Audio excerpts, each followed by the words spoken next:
ছয় বা বেশি সন্তানের মায়েদের জাতীয় মেডেল দেবেন ট্রাম্প। জন্মহার ও পারিবারিক মূল্যবোধ বাড়াতে বিভিন্ন উদ্যোগ নিতে যাচ্ছেন যুক্তরাষ্ট্রের প্রেসিডেন্ট ডোনাল্ড ট্রাম্প। এর অংশ হিসেবে সন্তান জন্ম দিলে নগদ অর্থ ও বিয়ে বন্ধনে আবদ্ধ হলে আর্থিক সহায়তার পরিকল্পনা করছেন তিনি।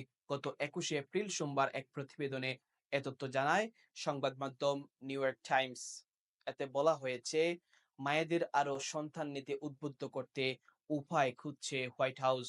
বিশেষজ্ঞরা সতর্কতা দিয়ে বলছেন, জন্মহার এমন কম থাকলে একটা সময় অর্থনৈতিকভাবে ঝুঁকিতে পড়বে যুক্তরাষ্ট্র।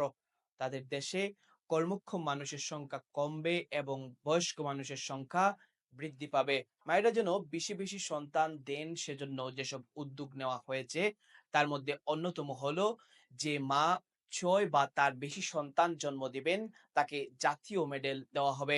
এছাড়া আরো যেসব প্রস্তাব দেওয়া হয়েছে তা হলো বেবি বোনাস, প্রতিটি নতুন মায়ের জন্য এককালীন $5,000 অর্থ সহায়তা, স্কলারশিপ সুযোগ, ফুল ব্রাইট স্কলারশিপের 30% বিবাহিত আবেদনকারী এবং অথবা বাবা মায়ের জন্য বরাদ্দ, মাতৃত্বের জাতীয় মেডেল, 6 বা তার বেশি সন্তানের মায়েদের প্রতীকী স্বীকৃতি প্রদান, আইভিএফ ভর্তুকি, বিট্রু ফার্টিলাইজেশনে ব্যাপক সুবিধা গ্রহণের সুযোগ।